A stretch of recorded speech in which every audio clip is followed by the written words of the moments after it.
Wren Calloway was ironing tablecloths when her sister burst through the kitchen door and announced that the Alpha King was coming to the midwinter gathering. Isolde didn't look at Wren when she said it. She looked at her own reflection in the window above the sink, tilting her head left then right, already calculating which angle the king would see her from first. "He never comes to these things," Isolde said. "Which means this year is different. Which means I need the emerald gown, not the blue one." She disappeared back through the door without waiting for a response. Wren kept ironing. She had been awake since 5.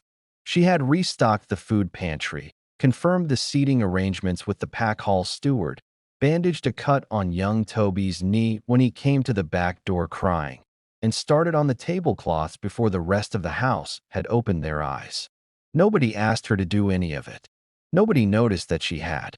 That evening at dinner, her father Edmund stood at the head of the table with his wine glass raised and his chest expanded and told Isolde and Petra that he was proud of the women they had become, that this gathering was their moment, and that the Calloway name would shine this year.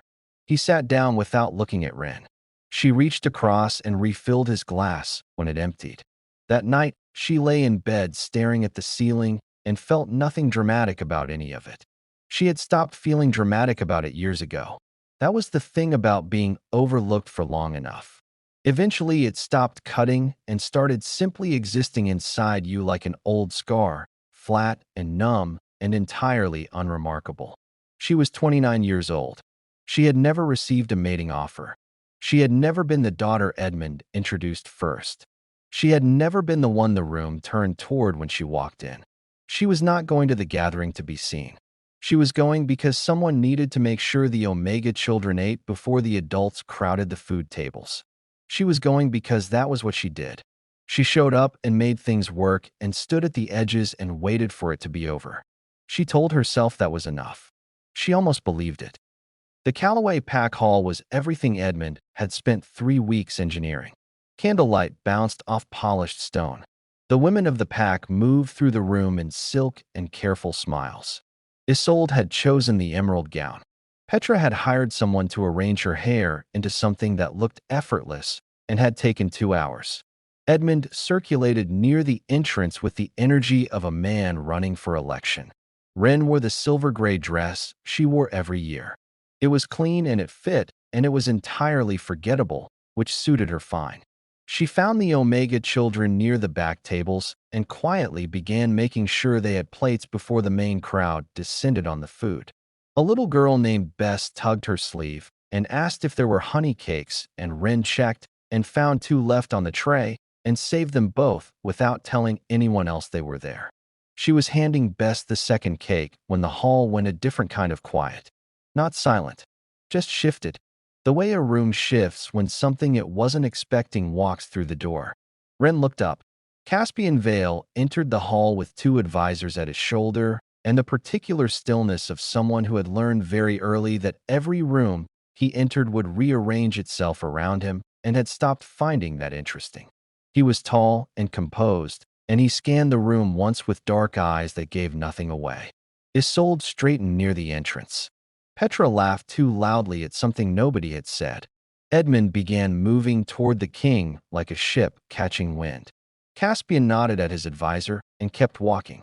Then a small boy near the far wall caught his foot on a display stand and went down hard, the back of his head hitting the stone floor with a crack that cut through the music for just a moment before the musicians smoothed it over. His cry was short and sharp. Most of the room didn't hear it. A few did and glanced over before looking politely away. Wren was already moving. She crossed the room in quick, quiet steps, crouched down in her silver-gray dress, and put her hands on the boy's face, tilting his head gently toward the light. "Look at me," she said. "What's your name?" "Finn," he said, his voice wet. "Finn. Good. How many fingers?"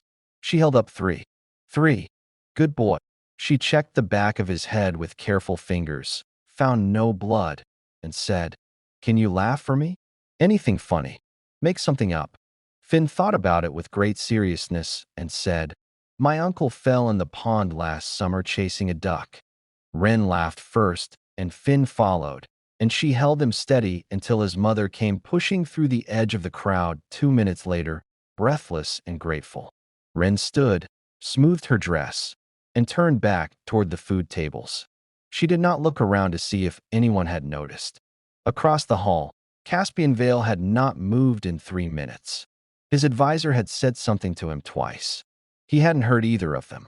He watched the woman in the silver-gray dress walk back to a group of children near the rear tables and continue filling their plates like she had simply stepped away for a moment and picked up exactly where she left off. No performance. No glance around for approval. Nothing. He had been to 31 events like this one. He had never seen anything like that. Edmund's introduction came midway through the evening, the moment he had been rehearsing for 3 weeks. He gathered the king's attending council near the center of the hall and presented his daughters one by one with the warmth of a man selling something he believed in completely. Isolde, my second-born, graceful and accomplished. Isolde smiled the smile she had practiced. Petra, my youngest, spirited and charming. Petra tilted her head at exactly the right angle. Edmund paused, just half a beat, the kind of pause that lasted less than a second and said everything. And Wren, my eldest. She has always been wonderfully devoted to the household. The council smiled politely. Isolde glanced at her shoes. Wren stood straight with her hands folded in front of her and felt the familiar weight of that pause settle into her chest like a stone dropping into still water. She did not flinch. She had 29 years of practice not flinching. She excused herself to check on the supper arrangements. She had made it approximately 12 steps toward the back of the hall when she became aware that someone was walking beside her. She turned. Caspian Vale looked at her with a calm, direct attention that she had absolutely no framework for. "I didn't catch your name during the introduction," he said. Wren looked at him for a moment. "Wren Calloway." "Caspian Vale," he said, as though she might not know. She appreciated that. The small, strange courtesy of introducing himself as though they were simply two people rather than a king and a pack daughter who had just been described as devoted to her household. "I saw what you did," he said. "With the boy. He needed someone," she said simply. "Yes," Caspian said. "That's exactly it." She didn't know what to do with that, so she kept walking and he kept pace beside her, and somehow 11 minutes passed in which he asked her what she actually thought about the northern border trade disputes, and whether she believed pack resource distribution was being handled fairly across lower-ranked families, and she answered honestly every single time, without softening any of it to suit him. At one point she disagreed with him directly on border policy, and said so plainly, and something moved behind his eyes that she couldn't name, something that looked almost like relief. She was halfway through explaining her reasoning when she felt a hand close around her elbow. Edmund steered her 2 steps away, his voice dropping to a hiss. "What are you doing?" "Talking," she said. "Send him toward your sisters. You are embarrassing this family standing here monopolizing his time like you have something to offer that they don't." His grip tightened slightly. "Nobody brought you here to be chosen, Wren. Know your place." Wren looked at her father's face for a long moment. She thought about the tablecloth she had ironed that morning. She thought about the dinner where he raised his glass and didn't look at her. She thought about 29 years of refilling a glass that was never once raised in her direction. "I'm not ending a conversation to make you comfortable," she said quietly. Edmund's face went cold. "If you humiliate this family tonight, then you'll what?" she said. "Forget to mention me in the next introduction? You've already done that." She walked back across the room. Her heart was hammering, but her face was completely still, and she was grateful for every year of practice that had taught her how to keep those two things separate. Caspian looked at her when she returned. He looked at her face the way someone looks at a thing they are trying to understand. "Walk outside with me," he said. She went. The terrace was cold and quiet, and the hills beyond the hall were dark against a sky full of stars. She could hear the music through the glass doors, muffled and distant, and the sound of the party continuing without noticing they had left it. Caspian stood beside her at the stone railing and was quiet for a moment before he spoke. "I've attended 31 events like this one," he said. I have never once wanted to stay past the first hour. Wren waited. I don't want to leave yet, he said. She turned and looked at him directly. Say what you mean, she said. I'm too tired for language that decorates without meaning anything. Something in his expression shifted completely. I want to see you again. More than once. As many times as you'll allow. The music floated through the glass. The cold air came in clean off the hills.